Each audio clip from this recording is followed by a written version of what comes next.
One and all, let's define.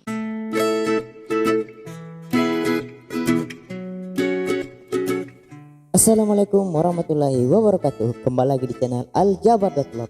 Alhamdulillahirrahmanirrahim. Allahumma salli ala Muhammad wa ala ali Muhammad. Alhamdulillah ya, kita masih diberikan nikmat kesempatan kesehatan untuk tetap sharing dengan kakanda-kakanda semua. Seperti yang sudah saya katakan sebelumnya di video kelima bagian 1 tentang CNN dan LSTM. Jadi kita akan membahas bagian keduanya lagi-lagi sebelum live dengan teman-teman Encrypt. Dan seperti yang saya sudah janjikan di video sebelumnya bahwa insya Allah pada hari ini kita akan membahas tentang 2 dev yang belum kita selesaikan tapi tidak terlalu dalam, dan materi selanjutnya yaitu bagaimana melakukan normalisasi data. Jadi sama seperti di big data ya, biasanya kan setelah kita sudah pegang datanya selanjutnya adalah melakukan normalisasi data, atau kalau di sini dikenal dengan istilah preprocessing, bagian dari preprocessing lah, seperti itu. Ada banyak ya metode preprocessing. Intinya bagaimana si mesin ini bisa membedakan antara yang mana objek yang mau kita kenali dan yang mana yang bukan. Menurut saya metode yang paling gampang adalah metode seperti ini, merubah datanya menjadi hitam putih, putih dijadiin sebagai objek dan hitam dijadiin sebagai background, seperti itu. Kemarin ada beberapa masukan juga dari teman-teman, ada tidak pre-processing yang lain? Iya banyak, ada metode processing, cuman saya lupa istilahnya. Jadi sebenarnya dia tidak melakukan konversi image, jadi warna image-nya tetap seperti itu, cuman yang dilakukan adalah memberikan warna.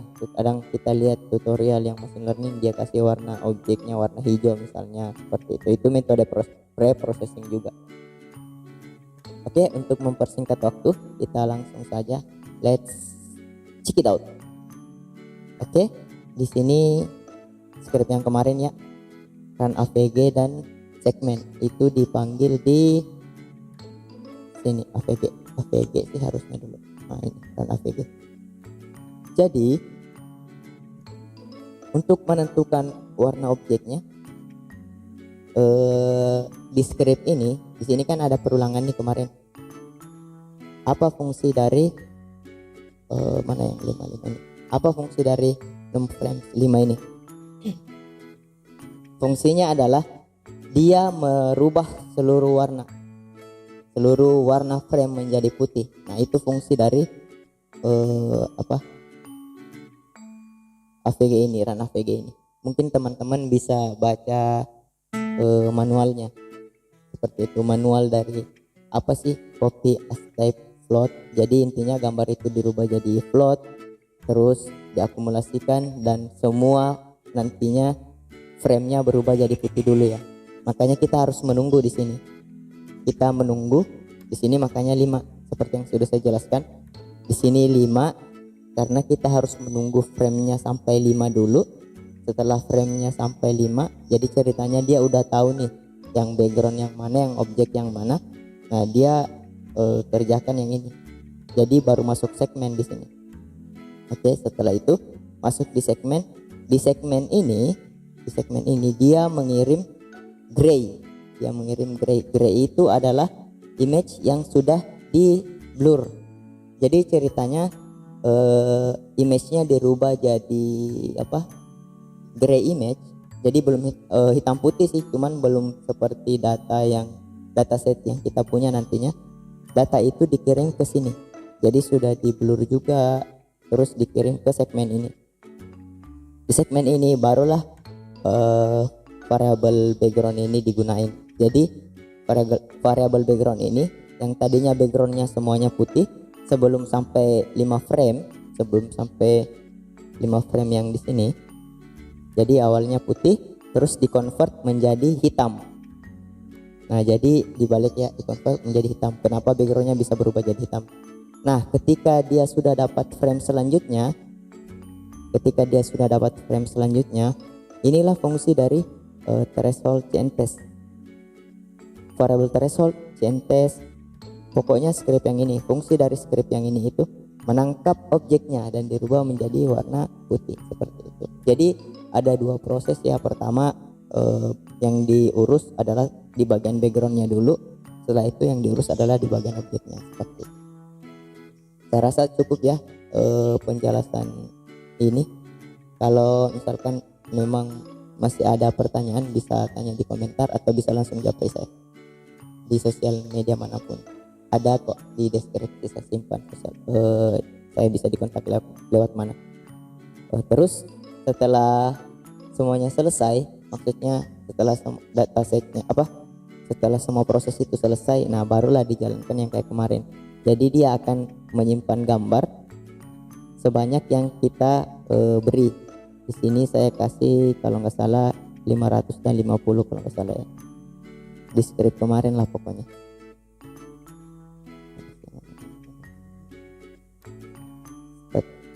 Test start recording until false. False.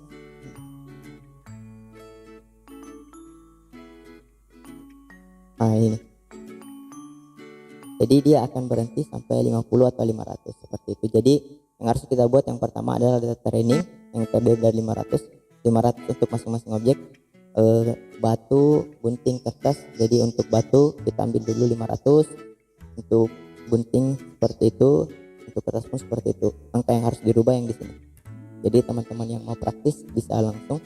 Terus setelah kita buat data trainingnya, kita buat data validationnya lagi.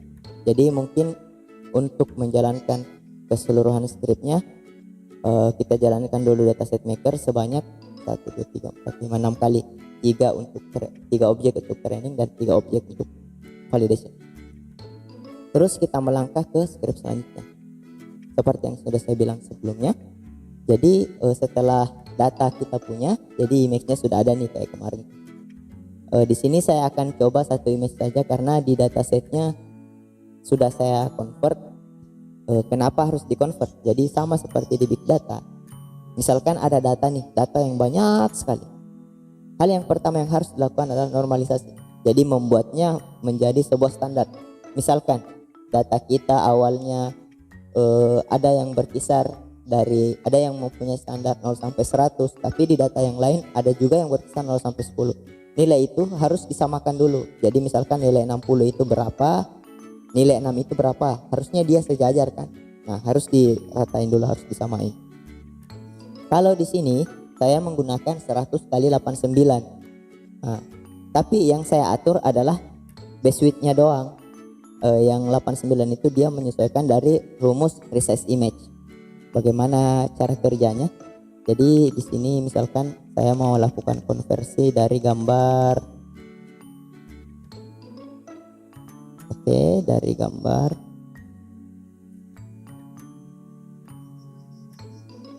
Nah, di sini ada gambar yang sudah saya buat. Ini kan gambarnya besar nih.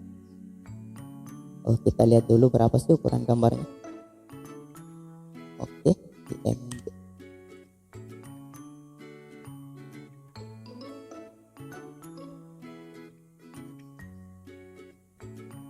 Ini dimatiin dulu.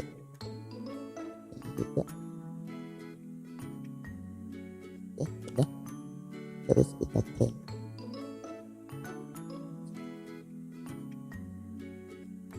Sorry.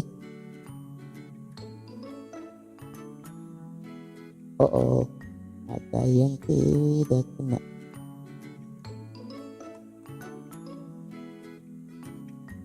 Nah, ini nih.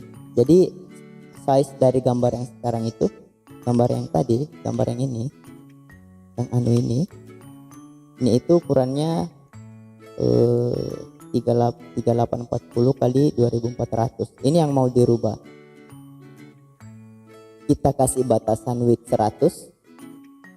Dengan rumus ini, jadi nantinya gambarnya berubah jadi 100 kali 89. Seperti yang kita lihat, ini besar sekali kan, langsung ngambil satu layar. Terus bagaimana cara kerjanya? Oke, kita sudah print dulu. Image-nya diambil, image dari sini. Jadi sama seperti yang saya bilang sebelumnya, ketika ada script seperti ini, yang harus dibaca adalah semua sintaks yang ada di luar def. Nah ini kan def nih, baca dulu. Jadi ini dilupain dulu, yang harus kita baca adalah yang di luar def. Tanda pagar seperti ini artinya dia cuma komen, nggak dipakai. Nanti saya akan jelaskan juga kenapa modelnya seperti ini. Di sini ada pillow kalau nggak salah, pillow, disingkatnya pil. Terus image, import image. Jadi pillow yang manggil image-nya nantinya. Resize image ini adalah sebuah dev. Jadi resize image ini adalah sebuah dev yang ini. Tapi sebelum itu dia panggil gambar di anu.png di dataset, di folder dataset. Jadi ini adalah folder dataset. Oke, ini adalah folder dataset. Jadi dia panggil yang ini, yang gambar besar tadi. Setelah itu dikirim ke dalam sini. Oke, ini image new ini adalah sebuah gambar sekarang. Terus base width sama dengan 100. Terus image-nya dibuka. Terus kita masukin ke rumus 100 dibagi. Size ini adalah width. Jadi 100 dibagi yang tadi. Terus untuk size-nya yang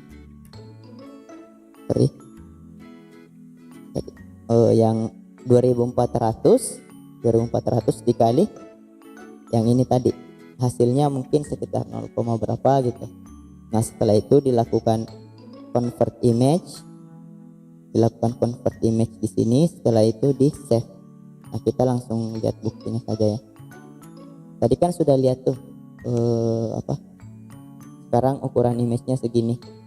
Nah ketika ini sudah saya jalankan, ini kan tadi saya komen, kita jalankan lagi, otomatis gambarnya akan berubah ukuran pixelnya. Nah udah kecil kan, ini dia udah kecil. Kalau kita mau lihat ukurannya, lakukan hal yang sama. Kita tutup dulu ini, terus kita lakukan print image. Oke, sudah. Nah sekarang ukurannya jadi 100 kali 62 seperti itu. Jadi untuk nilai 62 ini dia otomatis bergantung dari base width seperti itu. Saya rasa cukup ya untuk ini lagi nih.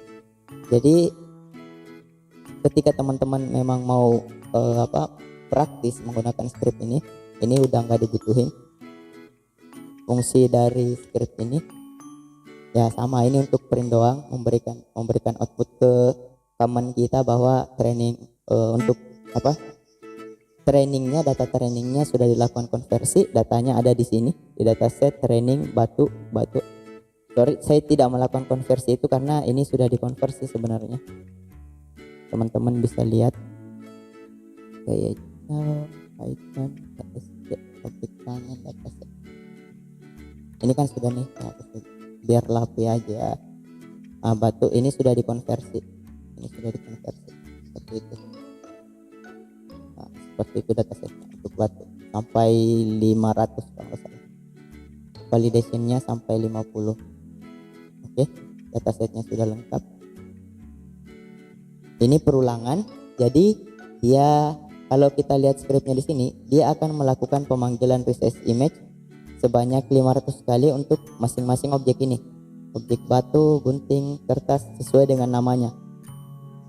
Kebetulan di sini saya kasih nama 0, ini 0, 1, 2, 3, 4. Jadi biar enak gitu. Jadi ini bisa dipanggil. Jadi dia bakalan convert batu 0, batu 1, batu 2, begitupun dengan gunting, kertas. Nah, kan yang saya bilang tadi di dataset maker ini ada 6 proses tuh. Nah ini nih prosesnya, proses ngambil 3 dataset training yaitu batu, gunting, kertas, dan ngambil 3 dataset training untuk validation sama batu, gunting, kertas. Nah nanti data itu yang dimatchingkan yang akan diolah di CNN dan LSTM. Untuk pembahasan CNN LSTM nya serta live demonya seperti apa sih hasilnya, mungkin bisa dilihat di video live bersama teman-teman Anchor. Saya rasa cukup, semoga bermanfaat ya, dan insyaallah semoga kita sama-sama dirahmati nantinya.